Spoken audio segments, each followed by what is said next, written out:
let's talk about something really tough. What happens when the suspicion of theft starts to poison everything, whether it's in your business or, even worse, in your own home? It's an awful situation, right?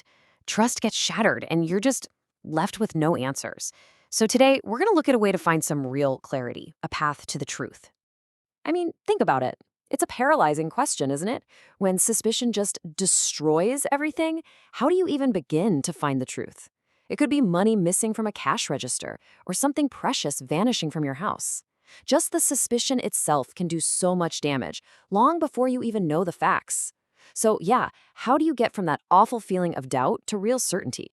Okay, so before we can even talk about a solution, we have to really dig into the problem itself, and that is the crushing weight of just not knowing.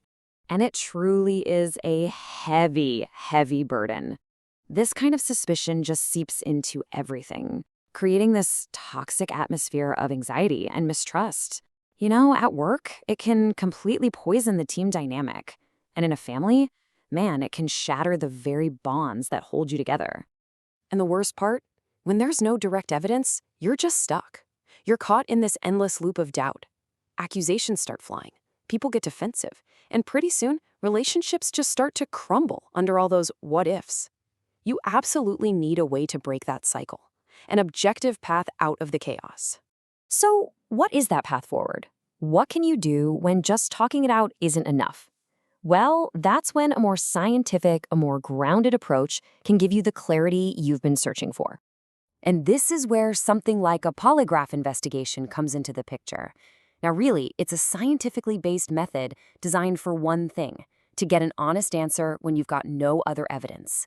It's a structured tool that measures things like changes in heart rate, breathing, the body's natural responses to questions. It's all about getting to the truth in a very controlled, very objective way, especially when you feel like you've hit a dead end. And look, when we talk about accuracy, the numbers are pretty staggering. We're talking up to 98% accurate. Now, this isn't some coin toss. This is when the test is done by a certified professional using modern validated techniques. So no, it's not guesswork at all. It's an incredibly reliable way to get to the bottom of things, especially when the stakes are this high. The whole process is built on 3 really important core principles. First up is anonymity. Everything is handled discreetly and professionally. Then there's objectivity, which means the test is completely free from bias. It's just about the data. And finally, accuracy, which means you get results you can actually rely on to make those tough decisions. All right, so how does this whole thing actually work?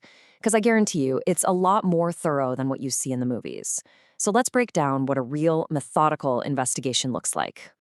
Right off the bat, you need to know it's not just about one single, dramatic, did you do it question. Not at all. A professional investigation digs deep, exploring the whole situation from a bunch of different angles.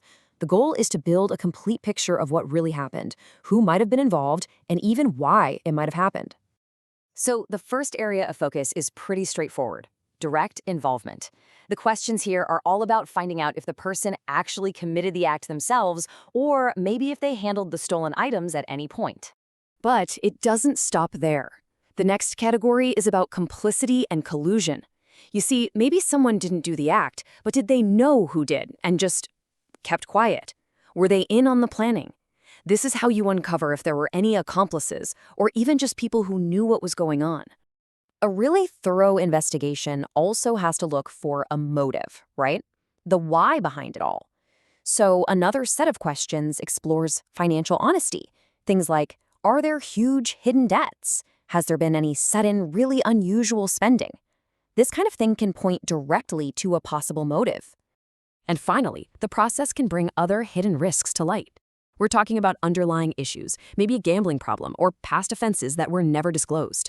These are serious vulnerabilities, and finding them isn't just about the current theft. It's about protecting yourself from problems down the road. Okay, so you go through this whole comprehensive process. What's the end result? What do you actually get out of it?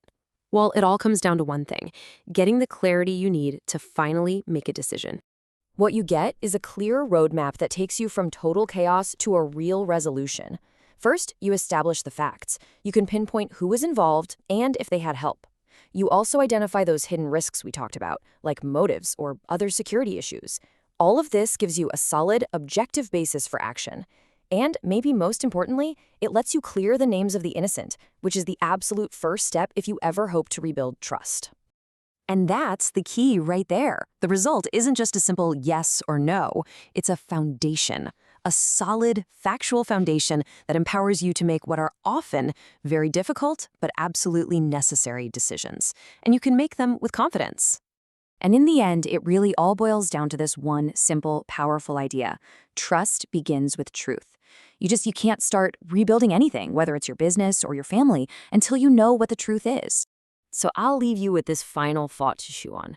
What's more important, facing a truth that might be unpleasant or living with doubts that are guaranteed to be destructive? Because that's really the choice, isn't it? It's about choosing clarity over chaos, no matter how tough that choice might seem.